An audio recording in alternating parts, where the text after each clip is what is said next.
cry was a symphony, a voice that spoke so fearlessly,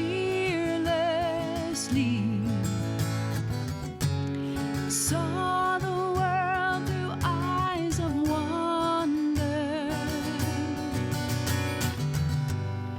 brave and sure and full of hunger.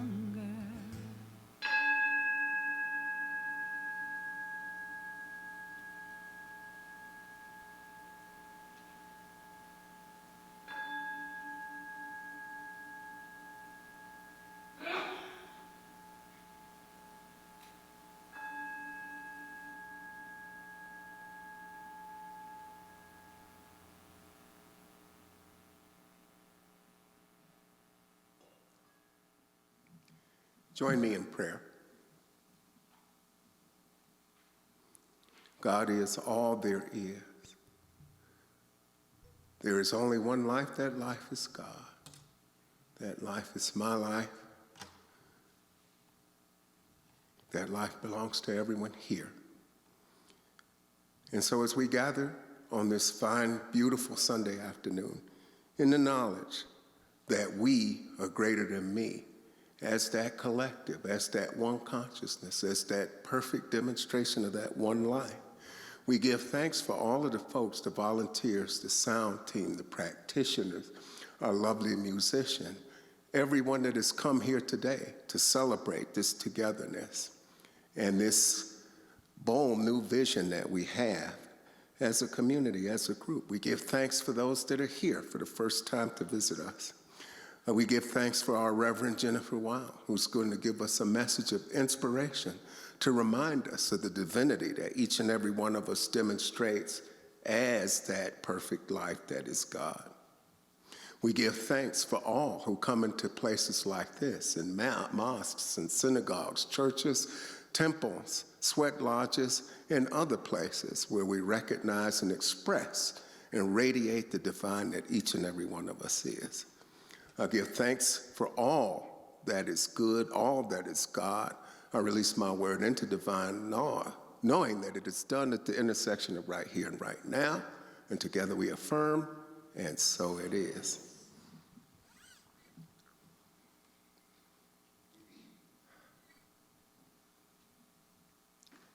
Words of inspiration for today. From Eknath Easwaran. When we turn away from ourselves, even if only a little, we begin to see what is best for those we love.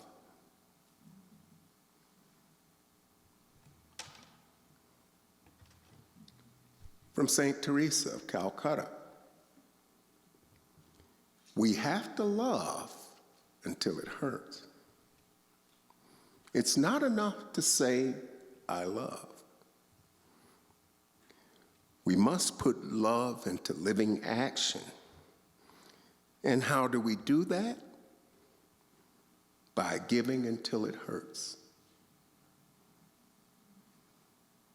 Finally, from our founder, Dr. Ernest Holmes, there is no such thing as your mind, my mind, or God's mind.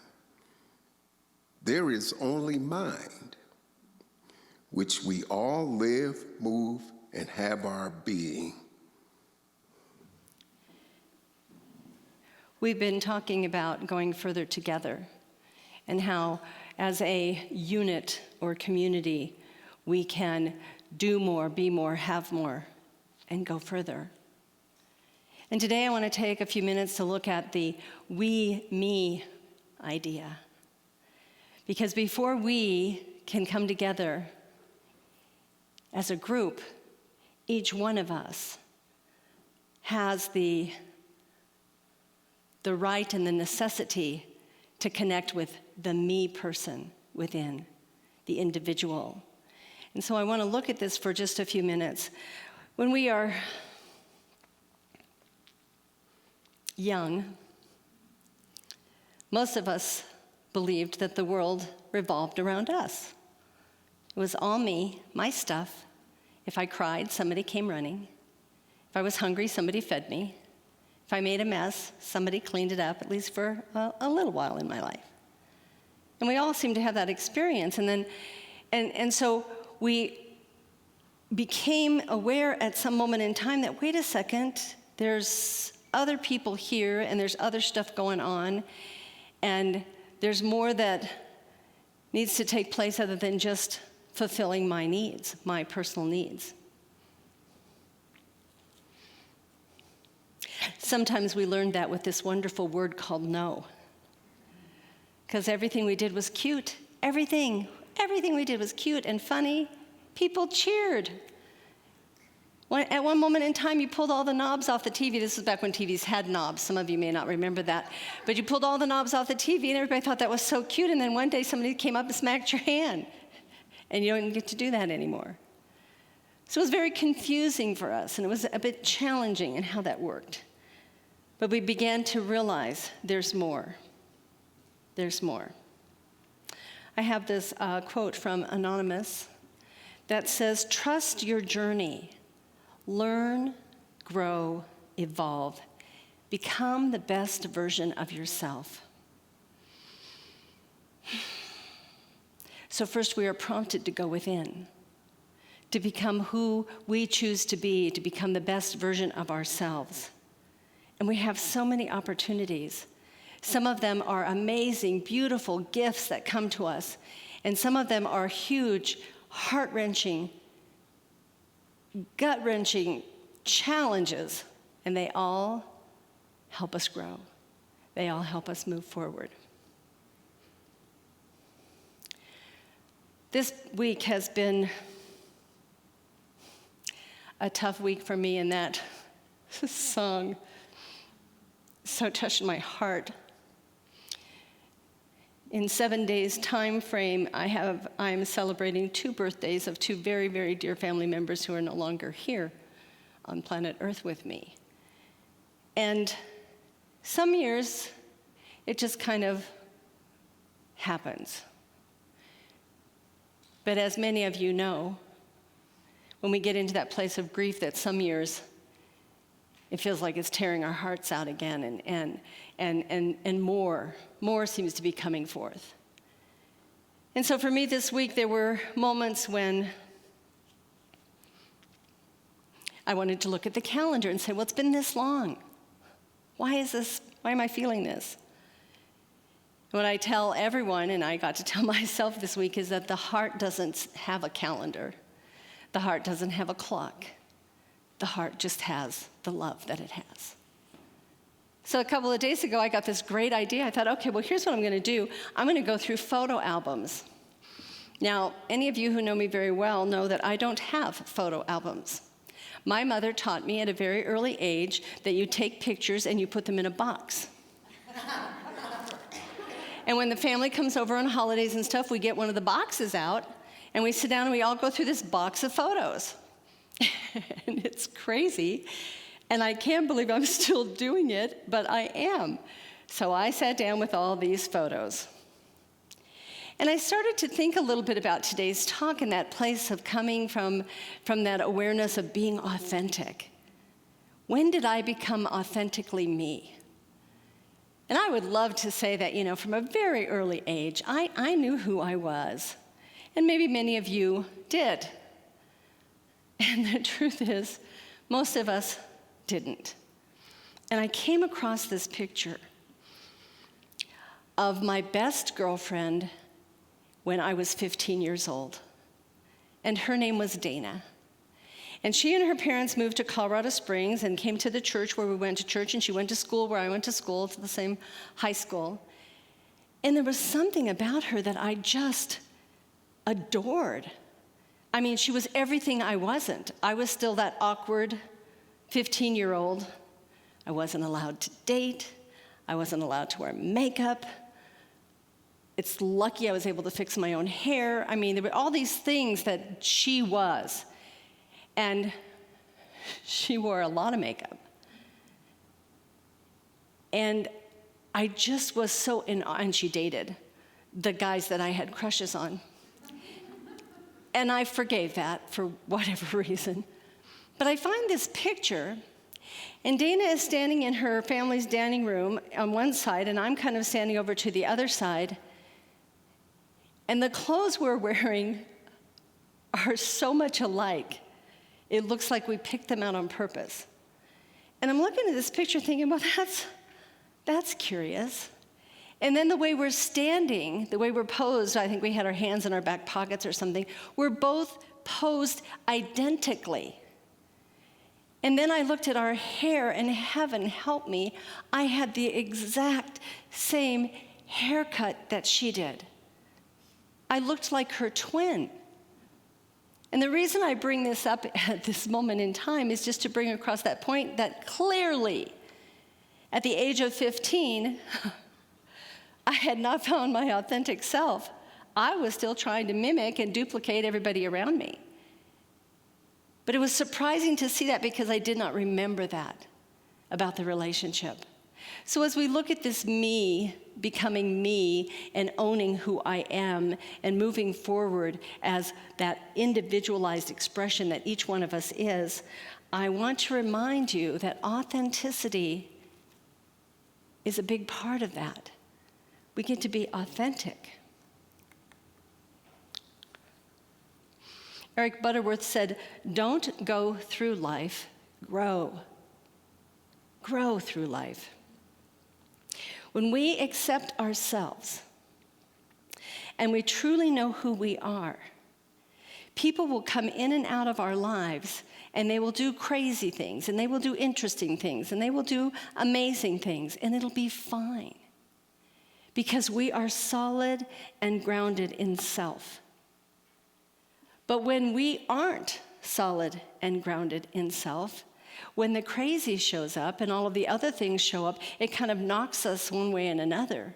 And it's more challenging for us to continue to move on. So this growth that we're talking about, it's natural. It's a natural part of our process. We engage in our spiritual practices that we talk about here all the time. We evolve. We expand in our consciousness. The individual, the me piece must come first. And not that I get to be in front of the line all the time, not come first in that way, but first I have the responsibility to know me and to be in that space of who I am, and then bring my gifts into the community. Because if I don't know that, anytime I get into a group environment, I'm not sure which direction to go. I'm not sure which group to hang out with, or who to try to duplicate, or who to, kind of mimic. So we want to get into that authentic space. When each one of us shows up authentically, and we come together to collaborate, to vision, we are now able to look at the greater good. We are now able to look at the bigger picture, the better part of who we all can be together. And what we also get to look at is, what are the gifts I can bring to the table? Because as I mentioned last week, each one of you, each one of us has something to offer. Each one of us knows a little bit more about one thing than another, or has a different idea. And then we get to honor that. Because when the me piece is solid and grounded, I can listen to anything you have to say. I don't have to judge it. I don't have to argue with it. And I certainly don't have to try to change it.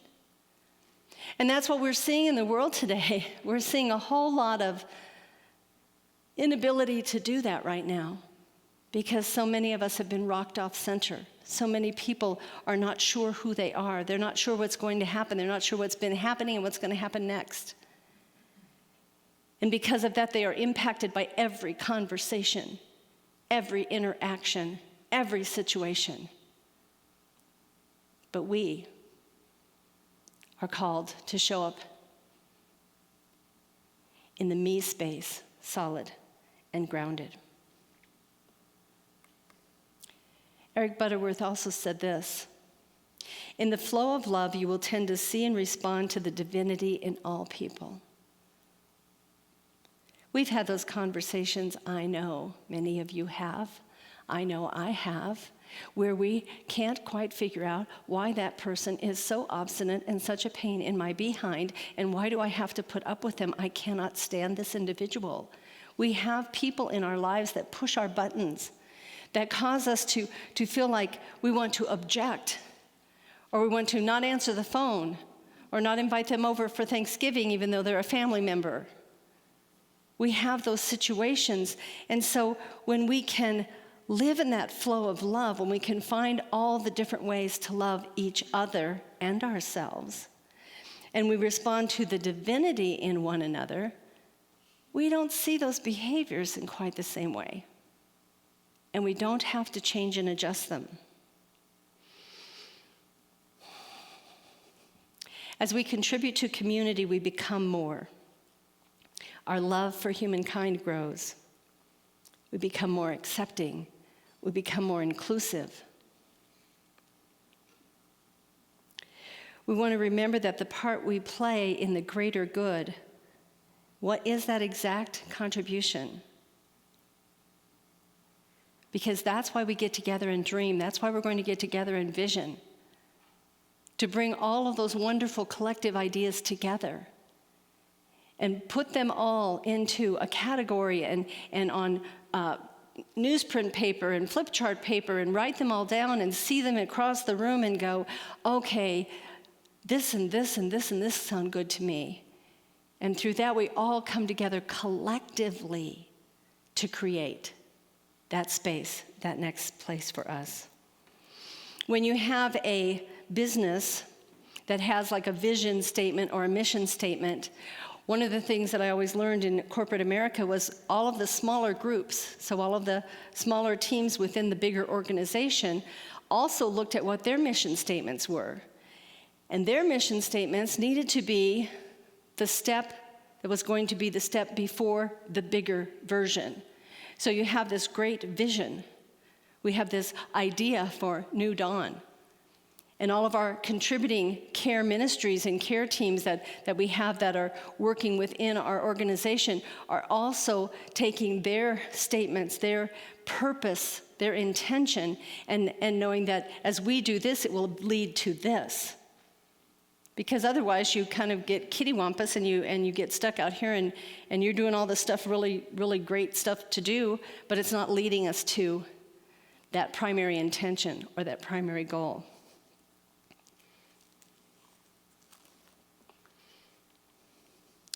And the good news is, as you get to know the me, you get to find your tribe. And when you find your tribe, you find comfort. You find that connection. Because when you find people who not only tolerate your quirks, but celebrate them with glad cries of me too, be sure to cherish them, because those weirdos are your tribe. This is our tribe. It may be momentarily, it may be temporary, it may seem temporary because people are coming and going. But we keep building the platform, we keep building the energy, we keep building that space where people can come and allow it to grow and become more. And I don't know about you, but I kind of feel like we have a little bit of a greater challenge today, because we have so many people who still feel safer at home. And that's okay. But what that has brought to us is a reason to look more at the technology and to look more at how we can connect when we're a little disconnected, how we can feel involved and together when we feel separate from time to time. And all that has done for us is allowed us to be more creative in the process. As we look at this idea of a tribe, we begin to build on one another's gifts. We begin to build on one another's strengths. We begin to build on that idea of creativity. We begin to build on the diversity of who we are. I had a leader years and years ago stand up in front of a huge group, probably a couple 100, 300 people in the room. And he was talking about how all the different people are here for a reason, and all of you have different jobs, and all of you have different tasks, and all of you have different knowledge. And he relayed the whole concept to the engine of a car. And he talked about that when you take a motor apart, there's all these different pieces. There's bolts, and there's, the carburetor, and there's see if I even know what's in a motor. There's spark plugs and the valves and the air filter. Let's put it all into the car. There's all these different pieces. And if you leave one of them out, a lot of times the car won't start, or it won't go very far for very long. It requires all of those unique items, just like we in this community need all of your unique contributions. It's like a jigsaw puzzle. There's a specific piece that goes in a specific place, and it has a specific purpose. Each one of you has been gifted with a purpose. And I'm grateful that you're here. And I invite you and encourage you to bring that purpose to the greater good of New Dawn and be in support. Dr. Ernest Holmes, our founder, said this: "If we do not merge with others in cooperation, in unity, and in happiness, we may be certain that there is something in us that still feels it has been rebuffed." So if we can't find that way to cooperate, if we can't find that way to be unified in the presence of one another, if we can't find that way to come together joyfully, happily, we're going to feel a little bit of a sense of hurt in that process. And when that happens, the thing that we are taught to do is go back within. Go back inside and look at the me. What am I missing? What did I overlook? What's the thing that I didn't take care of? Because that's what's showing up. We have a tendency to create our own separation. We have a tendency to create our own aloneness because we withdraw. We're hurt. We're challenged. And when we do that, we can create resistance to coming back together. It's why people, in my opinion, float from spiritual center to spiritual center to spiritual center. Many times we're looking for something, and many times what we're looking for is within. We just haven't quite identified it yet. And again, there's nothing wrong with that, looking around, going from center to center. It's part of the growth process. We have created a society of stubborn people. I was always told I was stubborn. I loved that because so was my father. Today's his birthday. We were stubborn as the day is long, according to my mother. What stubbornness means is sometimes we look through a single lens and we can only see life one way. And what we need to do is be able to take a deep breath and step back and ask ourselves, well, what if that's not quite right? What if that isn't quite accurate? What if I look at it differently? And that's what I have learned to do with part of this philosophy, is to continually adjust the lens and look at it through a different viewpoint. One of the most beautiful and powerful moments any one of us can have in life is when we remember we are all in this together. And I remember during COVID when many of the commercials on TV were saying, we're in this together, we're all in this together. And I don't know what happened. Somebody thought that was too crazy, and all those messages went away. We are here on planet Earth together. We came here on purpose, by choice. We are here for some grand design, whether it's grand in the big scale or it's grand in the intimate scale. And the sooner we choose to participate and to give of self and share with community, the better it can be. It's too easy to forget that. You will leave here today, many of you may go home, maybe many of you will go home and you will be at home alone, in solitude.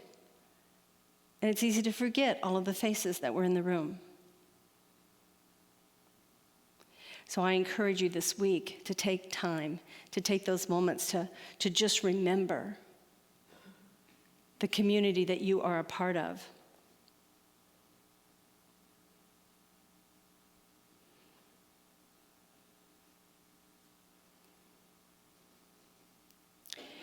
We have greater strength when we have a singular focus. That's why we're going to vision.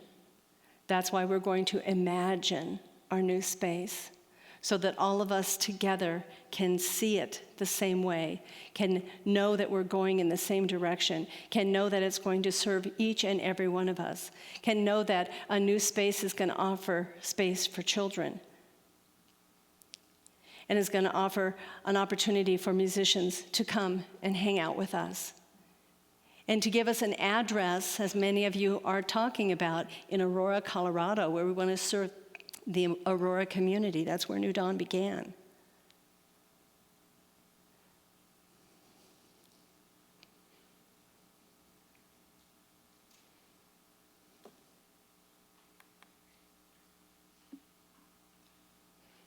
Enlightened community is a group of folks with common purpose, bonded through inclusive and loving collaboration. Dave Kenyon. A group of people with a common purpose. We're not out there to change the minds of people who believe a certain way. We are out there and here to offer a truth of how we show up and give people the opportunity to choose that for themselves if they want to, if it fits. That's why I always talk about the fact that don't take everything you hear on a Sunday and go home and try and put it into action, because it might not all fit for you. Take the gems that work for you. Anytime we go into any type of environment and we hear a speaker, even if it's a phenomenal, amazing, motivational speaker, and they talk for 90 minutes, which I'm not going to do that. And they talk for 90 minutes and they tell you all these amazing things, you will probably walk out of there with 10 to 15% of what was said. And for you, that's enough. That's the gem that you're going to take with you. We want to be inclusive, and we want to collaborate, and we want to show up on purpose so that we can create the community that we choose to be. It's not my way. It's our way. So at the beginning of this presentation, I had the words we and me up there. And I want to talk about this just for a moment. So in the word me are pieces of individualization, are words describing the unique expression, the personal contribution, the part that only you can bring to the table. So I just want to remind you of this as I close today. No one else can do it like you do it. Somebody might do it kind of, sort of, but not quite the same. And so we want to look at that, and we want to look at the words of one, unique, individual. That's the me piece. And we want to get solid and grounded with that and just know that that's perfect for me. That's perfect. Now I get to show up like this, and what can I do? Well, now I can contribute to the we concept. And in the outcome of we don't lose the individual expression. We enhance it. We build on it. No one gets lost in the shuffle when we do it this way.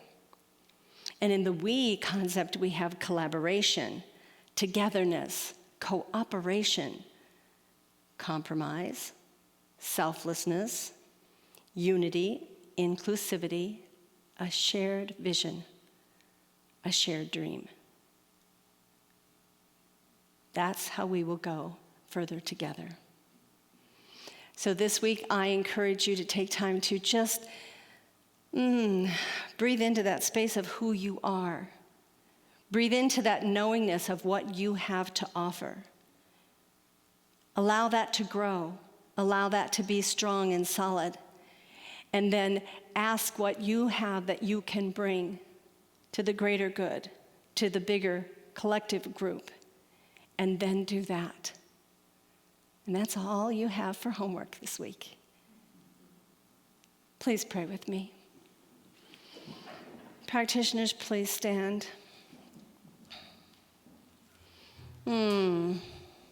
So breathing into this space, to this time right here and right now, I know and affirm that God is here, that God is present.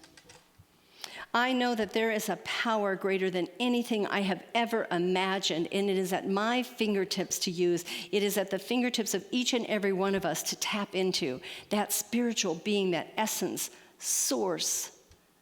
The creativity behind all things is right here, right now, with each and every one of us. And it never leaves us.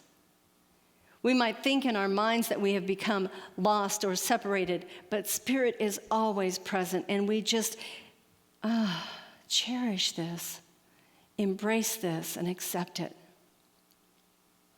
And as we go through this week we consider the meanness in all of this, because each one of us was created by that grand design, that beautiful creator of all things, of all life. Each one of us was gifted with something beautiful, creative, rich, a skill, a talent, a knowing. Let us own that this week. And then let us turn our attention to the greater good, the greater community in which we live, the greater group in which we are a part of, the family, the neighborhood, whatever that is for us. And know that together we can go so much further. And what I know right here and right now is that all of us are blessed. All people everywhere are blessed by God. And this is good and very, very good, and we just feel that sense of connection, of being a part of the greater one.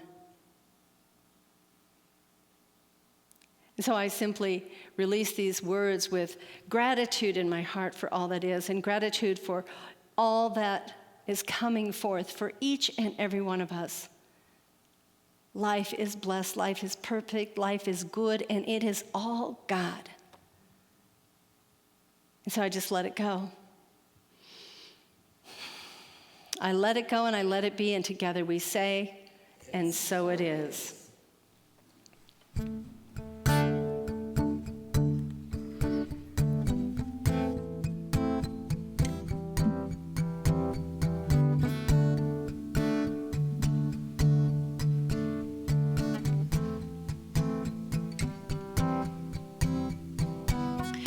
Wasn't looking for you the night we met. I know it's cliche to say that you were heaven sent. Falling was so easy. Hello, I'm Reverend Jen Wild, Senior Minister for New Dawn Center for Spiritual Living. New Dawn Center is a global community, and we welcome all people, all paths, all ways of thinking, all philosophies. So know that you are welcome here, and thank you for joining our online community.